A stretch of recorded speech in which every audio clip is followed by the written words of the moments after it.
10ویں محرم الحرام کا جو روزہ ہے وہ آقا کریم صلی اللہ علیہ وسلم نے خود بھی رکھا، اور آقا کریم صلی اللہ علیہ وسلم نے اپنی امت کو بھی اس دن کے روزہ رکھنے کا حکم دیا، جیسا کہ حدیث شریف میں ہے۔ آقا کریم صلی اللہ علیہ وسلم جب مکہ شریف سے ہجرت کر کے مدینہ شریف میں پہنچے تو آپ نے دیکھا کہ مدینہ کے لوگ جو ہیں وہ 10ویں محرم الحرام یعنی عاشورے کا روزہ رکھتے ہیں۔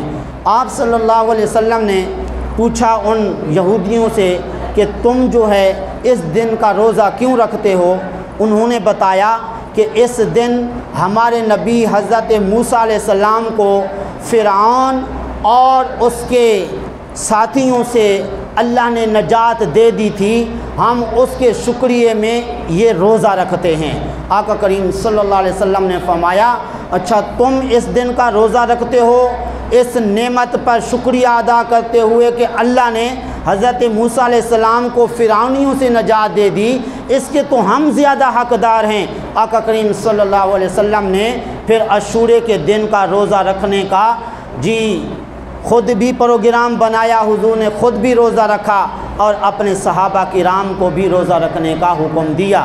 پھر عرض کی گئی آقا یہودی بھی عاشورے کے دن کا روزہ رکھتے ہیں، ہم بھی روزہ رکھیں تو پھر یہ کیا ان کے ساتھ مشابہت نہیں ہو جائے گی؟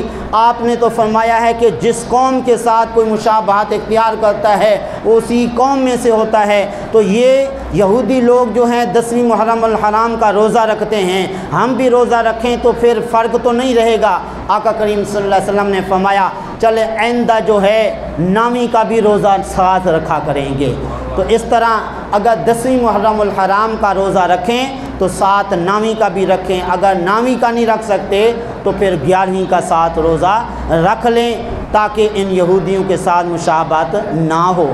اور پھر اس دن کے روزہ رکھنے کا ثواب کیا ہے، یعنی 10ویں محرم الحرام کا آپ یہ حدیث پاک سن کے خود اندازہ لگا لیں گے کہ 10ویں محرم الحرام کہ روزہ رکھنے والے کو روزہ اختیار کرنے کا اتنا ثواب ہے تو روزہ رکھنے کا کتنا ثواب ہوگا۔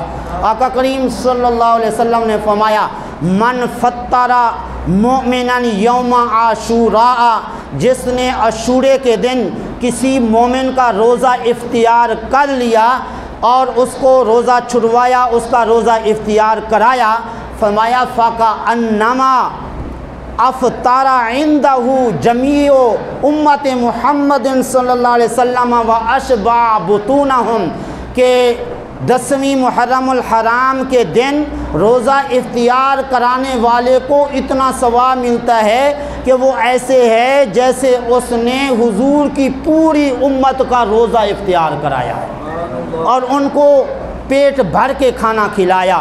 سبحان اللہ! آج دیکھیے ایک بندے کو اگر کوئی کھانا کھلا دیتا ہے اس کی بڑی برکت ہے۔ آقا کریم صلی اللہ علیہ وسلم نے فرمایا جس گھر کے اندر لنگر کھلایا جاتا ہے، کھانا کھلایا جاتا ہے، اس گھر کے اندر اتنی تیز برکت اللہ کی طرف سے آتی ہے جیسے کہ کسی اونٹ کی کوہان میں چھری ماری جائے تو وہ جلدی سے گہرائی تک پہنچتی ہے۔ تو اس طرح گھر کے اندر بھی کھانا کھلانے سے برکت آتی ہے، اور پھر جو مہمان ہوتا ہے، جو غریب فقیر ہوتا ہے، اس کو کھلانے سے اور برکات آتی ہیں۔ لیکن عاشورے کے دن روزہ اختیار کرانے والے کو کیا ثواب ملتا ہے؟ حضور فرماتے ہیں ایسے ہے جیسے میری پوری امت کو اس نے روزہ اختیار کرایا۔ تو ایک روزہ اختیار کرنے پر کتنا ثواب، تو اس طرح پوری امت کو روزہ اختیار کرانے کا پھر کتنا ثواب ہوگا۔ پھر جو خود روزہ رکھے گا اس کو کتنا بڑا ثواب ملے گا۔ تو اس لیے کوشش کی جائے کہ 10ویں محرم الحرام کا روزہ بھی رکھا جائے اور ساتھ ساتھ 9ویں محرم الحرام کا روزہ بھی، اور ساتھ ساتھ لوگوں کو روزہ اختیار کرانے کا بھی اہتمام کیا جائے۔